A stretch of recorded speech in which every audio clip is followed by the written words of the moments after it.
Hello, everybody. Welcome to another fantastic episode of the Quotable Podcast. I'm your host, Morgan. I'm your other host, Dutch.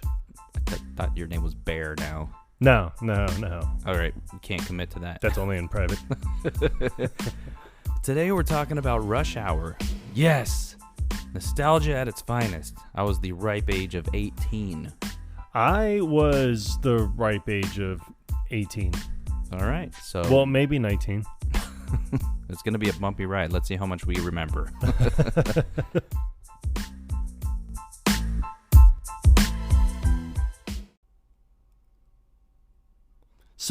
Oh, no, go ahead. No. All right, I always go. You go. Prepare to go. Why are you preparing? You're always preparing. I know. Just go. We're just going to have to start preparing for every episode now. I know. God. Just send the quote across my nose, not up it. Who made that man a gunner? What movie are we doing again? See, Spaceballs just had to bleed into 2 episodes. Yep. That's how good it is. It bleeds into everyday life. Nosebleeds. Here we come. So in Rush Hour, what is your favorite scene? Oh, man. There's a couple that stand out. I like when they go to get Chinese food. And this is a place that Chris Tucker's never been before. And he's given the guy behind the counter grief about it. He's like, because it was so greasy. Right. He's like, man, what the hell is this? He's like, I don't know. What is a greasy-ass food? You don't even got anything better back there? He's like, we ain't got no soul food. He's like, I didn't ask for no soul food. I asked for better food. But then he actually tastes it. He asked Jackie Chan, Detective Lee, what it was. He's like, ew. He's like, is that good? He's like, yeah, very good. He tries it. He's like, Could use some hot sauce. But that's not bad. That's one scene that stands out for me. That's a really good scene. And I mean, we actually looked it up because he was like, what you eating? He's like, camel hump. I was like, oh, but I mean, you looked it up and it's been around since like what, 1500s? Is this like 1,500 years or 1,200 years, something along those lines? Yeah, it's actually a delicacy in certain parts of the world. So they slice camel hump into like even like quarters or whatever, and I think they fry it. That must be in the parts of the world where the camels are just running willy nilly. It did say in the Middle East. Okay. It is commonly found. Yeah. Okay. Then they're just running willy nilly over there. Yeah. I mean, I haven't had to fend off too many camels here in the United States. I mean, I wouldn't be running if I was where they were. Too hot. See what I did there? I did. Oh, I did. Flasks. All right, so full disclosure. I like adding stuff like this because it's, not necessarily part of the movie or anything like that, but, when we're preparing to record. Yeah, we always preparing. We do a test run just to make sure that the audio quality is on point and everything. So we'll just randomly spit out whatever comes to mind. Flasks. So last time I was out here to record, we had a small gathering, if you will, and I brought like a thermos style container that I drink water from. Right. And I forgot to bring it home with me last week, so they kept it safe. And I was just explaining to Dutch that I found it because he had left it on top of the refrigerator so nobody would fuck with it. Exactly. So that's what he called it. I hit record, and the first thing that came out of his mouth was flasks. And I don't know why that struck me so funny, but I kind of have a feeling that the people will hear it at one point. I saved it just because I feel like it could be used in some way, shape, or form. But yeah, I digress. Let's get back into the Rush Hour, even though I hate traffic. Don't we all? As many funny moments as there are in this movie, it's not just an in-your-face scene after scene where it's just funny shit. It's actually a pretty decent action movie too. It is. I think one of my favorite scenes, that was actually pretty funny also, is when they're at the museum, I don't know, museum open or gallery opening. Yeah, it's like a big gallery. Yeah, at the end, and Jackie Chan or Detective Lee's man, look at all these priceless Chinese artifacts. And then, Chris Tucker's like, oh, don't worry, man, ain't nothing going to happen to him. But then 5 minutes later in the movie, he drives a van through the gallery. Yeah, but I like what he says before that. He's like, man, that Buddha would look good in my bathroom. Like, how is he even going to fit in your bathroom, man? But I like the little girl because she has the bomb vest on. And he goes to save her from the van, and he was like, all right, we just got to get this vest off you. And she was like, no, don't. They said if you try to remove it, it'll blow up. And he was like, all right, I think the safest thing to do is just leave the vest on. There was another closed captioning faux pas that we noticed. Right. It's going to happen every single movie, I think. Yeah. It's to be expected. So when he's calling Juntao's bluff, where he's like, hit the button. Yeah, push the button. And then the little girl's like, what are you doing? Yeah. And he's like, no, come on. Play along. Yeah, just play along. He's like, he ain't going to push the button. Because he knows that if he pushes that button, everybody in there's dead. Oh, they all dead. Yeah. And, I mean, Juntao doesn't want to die. Clearly. So, yeah, push the button. Yeah. And then she's like, yeah, push the button. Yeah. What are you scared? Like, she's scared? Blow us all up. Yeah, blow us up. Yeah. Push the goddamn button. Push the goddamn button. But like, yeah, you heard what she said? On the closed caption, it doesn't say push the goddamn button. It just says push the button. Yep. Push the button. Period. No exclamation point. I know. Yep. That's not emphasized. No. I mean, come on. It's about as mundane as the "It's your birthday" sign on The Office when they were celebrating Kelly's birthday. It's your birthday. Period. So that's one of your favorite parts there? Or? Yeah, another favorite part, just because I love the actor himself, but Philip Baker Hall, may you rest king.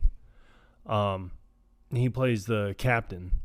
He plays Chris Tucker's captain, and he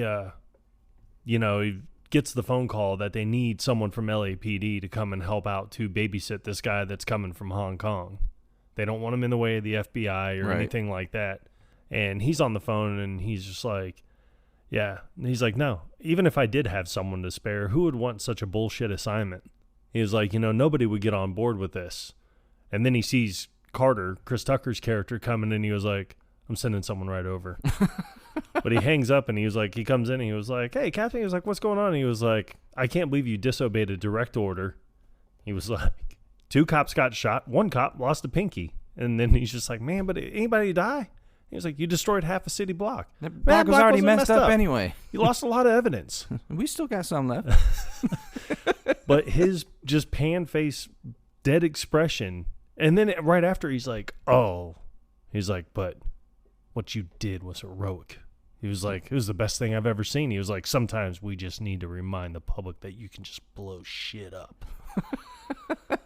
And he was like, I'm sending you over to the FBI. And he was like, don't lie to me. And he's like, I don't lie. And he's like, tell me the truth. I am telling you the truth. So serious. But the way he always delivers a line, and I had never noticed it before until we just watched it recently, is when he gets up and shakes his hand, he's like, man, when I go to the top, I'm going to make you mayor. And he's like, please don't.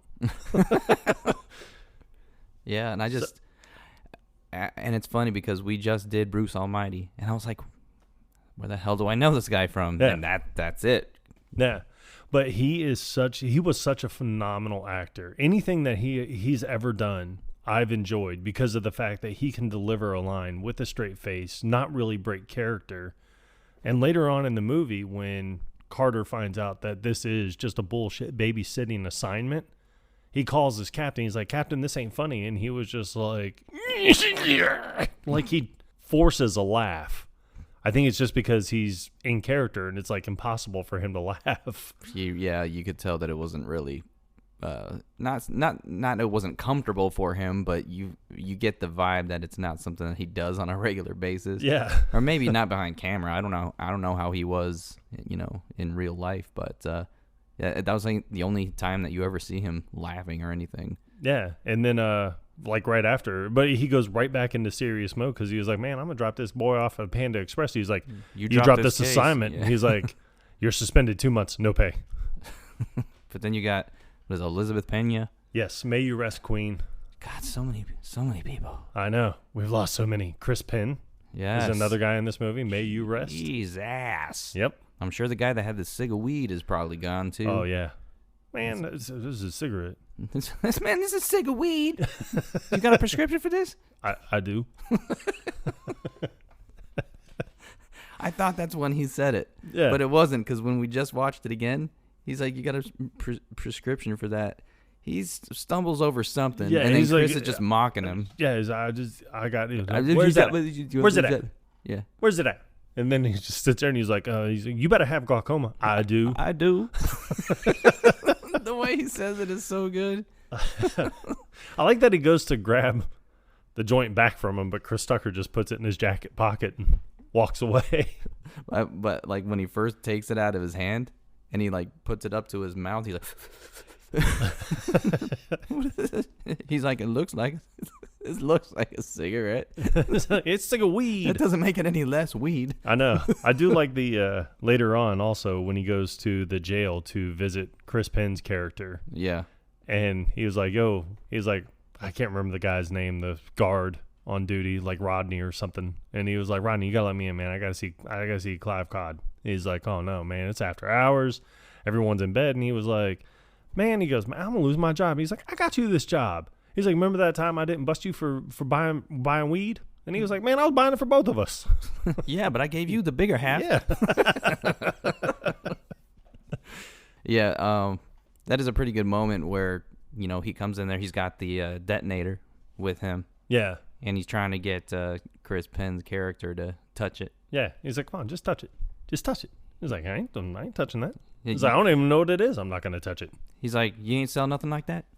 He's like, how could I sell it? I don't know what it is. He's like, no, just go ahead and touch it. Play with it. Like, I don't play with stuff like that. Yeah. Oh, so you're going to, why? So you can put my fingerprints on it and just frame me for something? You must think I'm stupid. Stupid enough to be in here. I like the moment where you got Elizabeth Pena's character. You know, she's supposed to be Carter's partner, but he refuses to work with anybody. Right.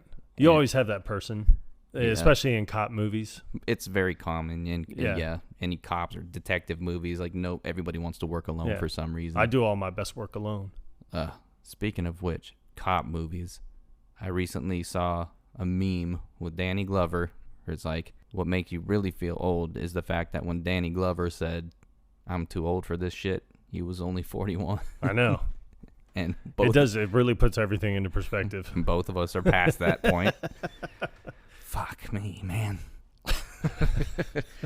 But no, she's practicing defusing a bomb, and Chris Carter and Detective Lee comes in and distracts her. Yeah, like immediately, and the shit blows up on her. Congratulations, Detective. We're all dead. Yeah, it's like I was distracted. Well, you're gonna have distractions in the field. Yeah, it's like you ready to do this, or are you gonna quit? It's all right. Sorry, Johnson. Sorry, I screwed you up there. I like the interactions between Carter and her because there are moments where he's serious, right? But then he always has to throw something in at the end. Yeah, because he wants it to be serious about the kidnapping. He was like, yo, like when he brings her the trigger first, and he was like, what is this? Like, what could this be? And then she was like, oh, she was like, it just seems like a remote trigger. It could blow up C4 or it could open your garage. And he's like, wait, what? C4? And then he gives her a hug, and he's like, yeah, I got to go see someone about this. But then he was like, oh, and sorry about spreading all those rumors that we slept together at Christmas. Yeah, and then Lee had to step in. He's only kidding. Yeah.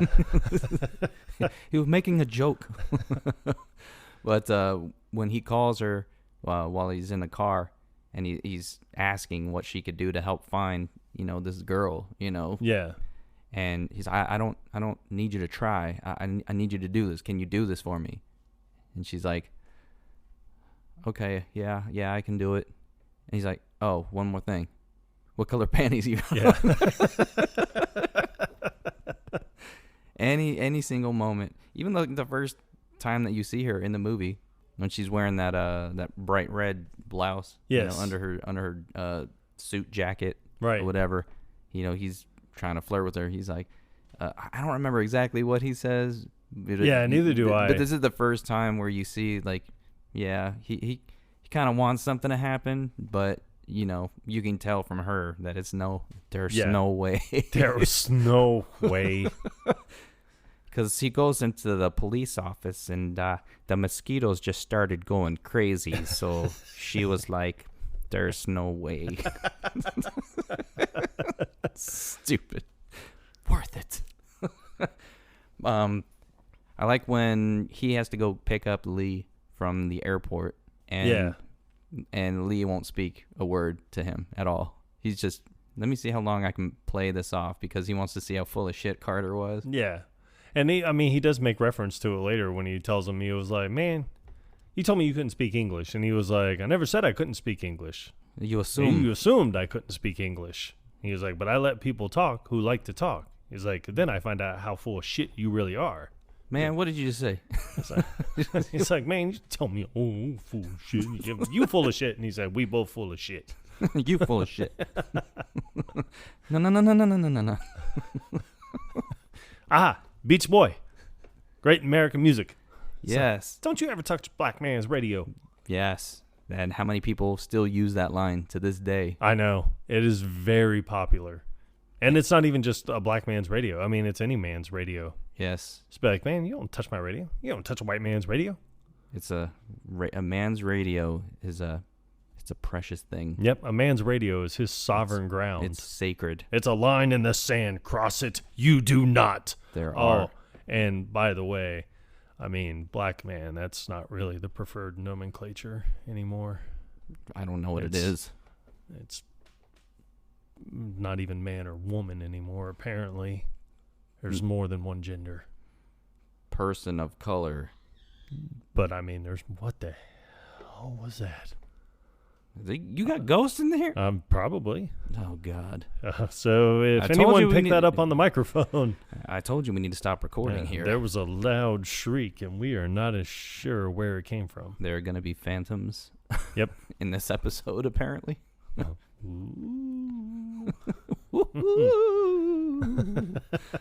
One of the other favorite scenes of mine is he's driving Lee around. It's like he's supposed to basically just keep him away from the actual case.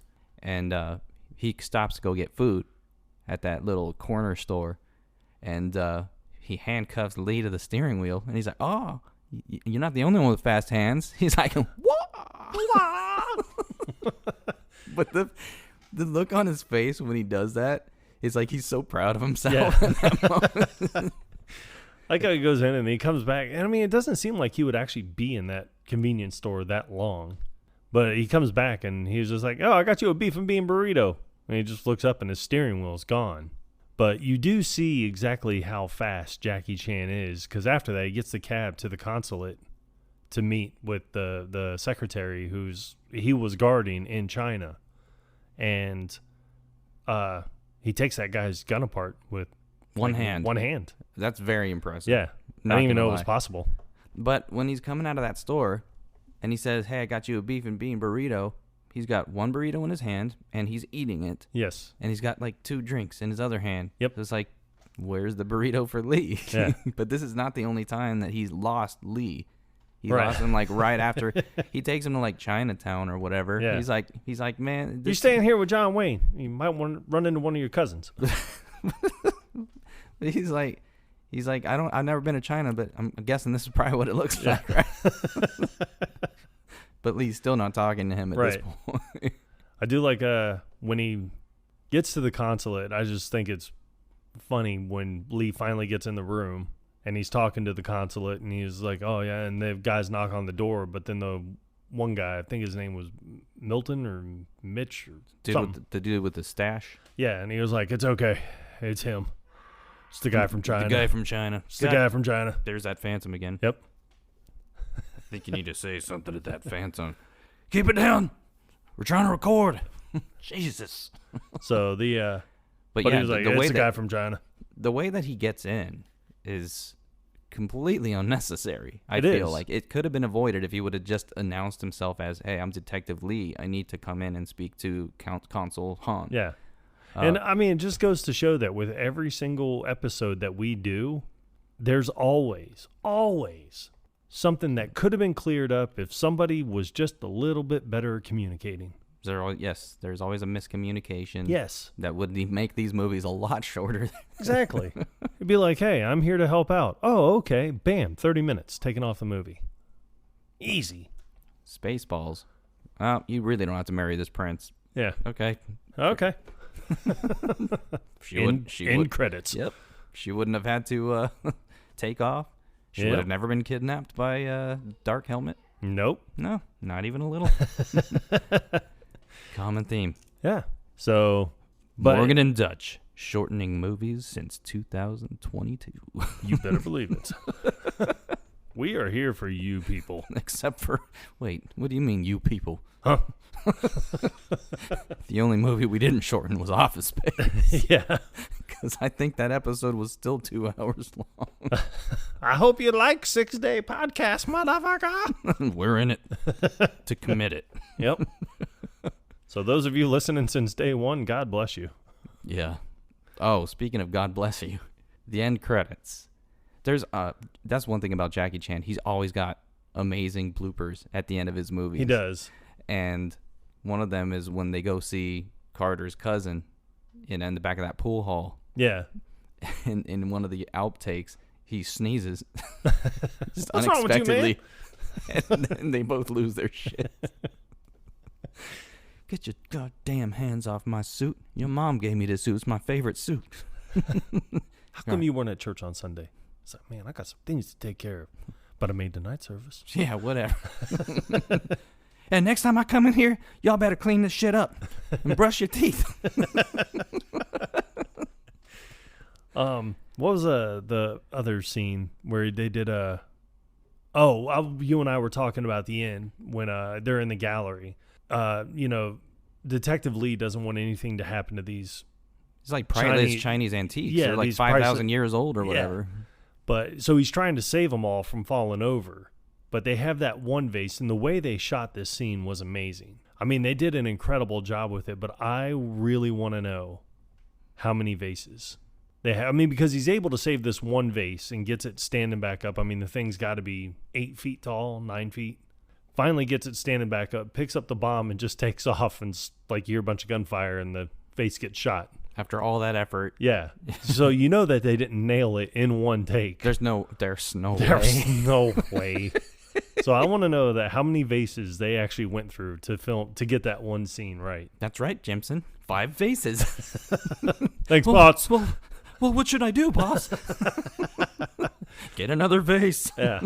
I do when he's running around with the vest as well, and he's with Carter, and then he's just like, man, I know that ain't the bomb, and he's like, man, just take it outside, man. He's like, oh, Juntao. And he's like, yeah, take it over to Juntao. Take it to Juntao. He's like, sure, he wants it. Yeah, you go this way. I go this way. And it's funny because I think they brought that up it was either Rush Hour 2 or I think it was Rush Hour 2 when they have that scene. It's like they're fighting a bunch of guys. I believe it's when they're in the spa. Yeah. Because they go to get massages and everything. And then they fight that whole clan of guys. It's like the triad or whatever. Yeah. He's like, no, I said, I go this way, you go this way. And it's like, what? Because even in that movie, there's that whole running gag about him not understanding what Lee is saying. Yeah. Oh, and the first one is when he falls through the bridge. Because the one guy trips running away from Lee. Lee falls through a little bit, and he's like, no, Carter, wait, Carter. And he just keeps running up, and they both fall through, and they're laying there. But after they get back up, he was like, man, how come you didn't tell me to? He's like, how come you didn't tell me about the bridge? He was like, I did. I said, no, Carter, stay, stop. And he was like, man, don't nobody ever know what you're saying. There's one moment, it was kind of mean. And this is like when they first meet. He's like, man, nobody wants you here. That little girl don't even want you here. Nobody wants you here. It's like, that's kind of fucked up, man. He's like, I don't like you. And he was like, I don't care. I just here for little girl. The little girl don't like you. It's like, come on, man. I know. What an asshole. Oh, it's so great, though. I think that's where it shows like a true camaraderie. I mean, and I believe that's what makes the movie so great is you have just that bond between two people. And I mean, you can tell that even after the cameras weren't rolling, that they actually got along really well. The way that they interact with each other during like the blooper scenes, it's like you really get that impression that they got along really well on set. Yeah, I mean, this is not like, you know, Michael Jackson and Huey Lewis at all.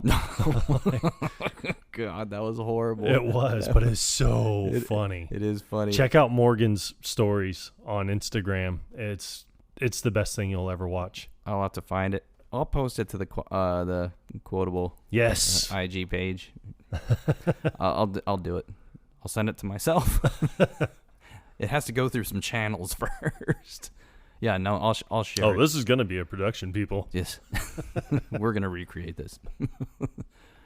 The one moment that both of us kind of like chuckled at, and it stands out. It's not a super like in your face funny scene, but it's when one of the FBI agents, the one with the mustache, you know, after Carter gets there and he finds out what he's going to be doing, and the dude comes up with this bullshit G14 classified, and Carter don't know what that is. You know, he's not an FBI agent, he's LAPD. But he's like, all right, I'll play along with this, you know, whatever. And then as soon as they walk away, so he can explain what the assignment is, right? The dude with the mustache, he's like, G14 classified. He's like, that's good. That's good. But it's like, he's not talking to anybody. No, it's like he was talking to the corner of the room. That's good. There may have been a mirror right there. G14 classified. That's good. I don't remember seeing anybody. I mean, there were other agents there at the consulate, but like, you don't see anybody directly in front of him. Right. So, like, who the hell is he saying this to? Like, they had a tennis ball. Just look down at this tennis ball and say, G14 classified. That's good. The tennis ball just looks like, that's right, Jimson. G14 classified. Good. Fuck that. Such a great scene. Yeah, and then also the scene, I think one of the most memorable scenes is the phone call with the ransom when because he was talking about how he wants to go and talk. He's like, oh, I got to call my captain. He's like, just give him a report update. So he picks up the phone, but he picks it up right as it rings. Right as Sang calls, Yeah, and he's like, hello? And he's like, hello? He's like, who is this? And he's like, man, who's this? You called us. He's like, is this FBI? He's like, oh, yeah, FBI. He's like, yeah, I'm FBI. Are you sure you're FBI? Oh, yeah, no, I'm sure I'm FBI. And he was like... Then she was like, okay, yeah, ransom drop be at 11 o'clock tonight. The amount is $50 million. $50 million? Who do you think we kidnapped? Kelsey Clinton? Hold on. Kelsey Carter? What is it? Kelsey Grammer? No, but let's get serious, folks. Who do you think we kidnapped? Chelsea Clinton? I just like it when he told me, he was like, it's to be in used currency. You have 10 million or 20 million in 20s. 20 million, 20. 20 millions in 50s. That was 20 million 20 50s million first. in 50s. 20 million in 50s. 20 million in 20s. 20 million in 20s. And 10 millions in 10s. And 10 million in 10s. Do you want any fives with that? But the captions screwed that up too. Yeah, do you want any fries with that? I mean, amateurs. Jackie Chan had said it. I checked the prompter. The prompter's fine. Just read it. Yeah, the prompter may be fine. The damn captions ain't. Yep. Jesus. He's like, what's your name? He's like, man, you're the one that called us. He's like, what's your name? He's like, no, I want to be tell the consulate who's responsible for his daughter's death. For talking too much. Yep. Which is funny because Lee already had that conversation with him. Yeah. You talk too much. He said, you seem like the type of person that likes to talk, so I can find out how much bullshit you're full. At the end, you know, there's a lot of action scenes here, right? But they do add some, you know, comedy in between. Like whenever they can, they have the comic relief. So Lee goes to chase Juntao, right? Who's the head of this whole operation. You know, he's just trying to, you know, get all this money from the consulate. And Gotta get that money. He's got this giant briefcase full of the money, and then he's trying to get away. Lee goes after him, but he's got that bomb vest strapped to him, right? And because he knows Juntao's not going to try anything. That bomb's so close. Yeah, but then he's shooting at him. I know. It's so stupid. But it's so stupid. And you made the comment about He's like, Harry, you're alive. Yep. You're a horrible shot. But it's like, he's pretty close. I would say he's within like 20, 30 feet of him. Right. So is he intentionally missing and he's just shooting at him to slow him down? Probably. Probably, but I mean, honestly, it doesn't look like he's slowing down anytime soon. No, this is Jackie Chan we're talking about. God damn right it is. But at one point, they end up falling over the railing. Right. And then the two of them are hanging from this giant pipe. Yeah. The briefcase did pop open and all the money's just flying around. And then Carter's just seeing his money rain down. Thank you, God. And this becomes a recurring theme in Rush Hour because in this one, he's just got this whole wad of cash he's that he shoving just in stuffs his into his shirt. Yeah. And then get a little cold in here. I just need some insulation. Yeah, and then in Rush Hour 2, they got all that fake money that was being printed using the casino as a ruse. But he's got a few bundles of that one, and he even like offers Lee to have some. Yep. Carter, what are you doing? But he's not above, doing stuff. Hey, you just got to line the pocket somehow. LAPD ain't paying for it. That's for damn sure. Like when Juntao falls, because the vest rips off. So he falls, and when he lands in that pond, he's like, woohoo! He did. There's a couple moments like that where it's like they make light of death. Yes. And then so after he kills Sang at the end, because this let's talk about the other scene first, where he goes to the restaurant. Your sweet and sour chicken ass. Yes, I love that line. He goes to the restaurant looking for Juntao. Yes, it's I think Fu Chow, I think was the name of the restaurant. Yeah, Fu Chow restaurant. And he's trying to get them to let him upstairs. Right. First he's trying to get Juntao to come down and talk to him. Right. So he's getting a table for two, and the lady serving him at this restaurant. So hot. Oh, want to touch the hiney? I guarantee you her name is not Veronica Vaughn. No. It's Veronica Vang. Shu. Could be Vang. Shu Shi. Vong. Yeah. Perhaps. XO. But hugs and kisses. He eventually gets let upstairs, reluctantly because he won't let it go. Yeah. And then he gets the shit beat out of him. Which one of y'all kicked me? He's like, me. He's like, who's me? He's like, no, me. I'm joking. They do have something like that in Rush Hour 2. Yes. The search for more money. See what I did there? I did. Because in the second one, he was like, oh, you killed my partner. You killed my friend. And he was like, wait, who died? And he was like, you. And he was like, Detective you? He's like, no, you. You. Who's you? I can't wait to do the sequel for this one. I feel like it's like a nod to like the Who's on First thing. Yes. Oh, it was definitely a nod. It had to be a nod to that. I don't think I've ever seen another skit like that anywhere. No. Unless they're making fun of Who's on First. And I don't think they're making fun of it at all. I just think they're appreciating it. Yep. For sure.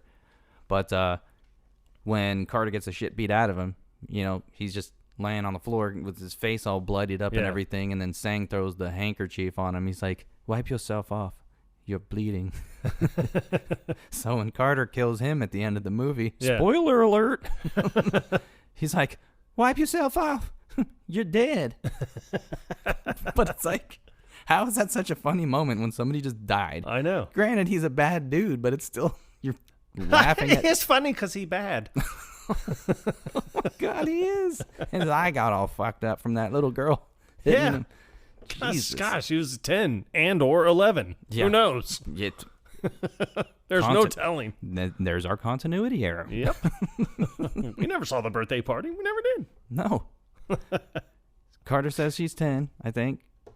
And then Lee says she's 11 at some point. So we don't know. The point is she's like 40 years old now. Yeah, roughly. Something. You never know. No, you just never know. Never can tell. But after Juntao falls and dies in that pond, that's a belly flop. Yeah. Or back flop. I don't know. Oh, it was a back flop, all right. It was a flop. Yep. It's a flop of a flop. But Lee is still hanging on this pole, and he can't hold on much longer. You know, his hands are probably sweating, and it's like, I know bigger objects are hard to hold on to. Right. You know, if it was like a thinner pole where could like wrap his whole hand around it, I think he probably could have held on longer. But he had that gigantic like banner, like ribbon thing that was hanging from the ceiling that he had to like grab real quick. But before he even does that, he's like fucking with Lee. Yeah. Just hold on, man. I'm going to go get the ambulance. I'll be back in about an hour. He's like, I can't hold on any longer. He's like, nah, serious. I'll be right back. He's like, nah, I'm just playing. Nah, I'm just messing with you, man. But then hang on, though. Somehow miraculously saves him from falling, but in the process, you know, he slides down and like slams right into Carter. Yeah. And then which, you know, that damn banner had to be fucking heavy. The banner was probably heavy, not to mention when he hit that pole at the bottom that was like supporting it or whatever, you know, that probably hurt his ass. Oh, easily.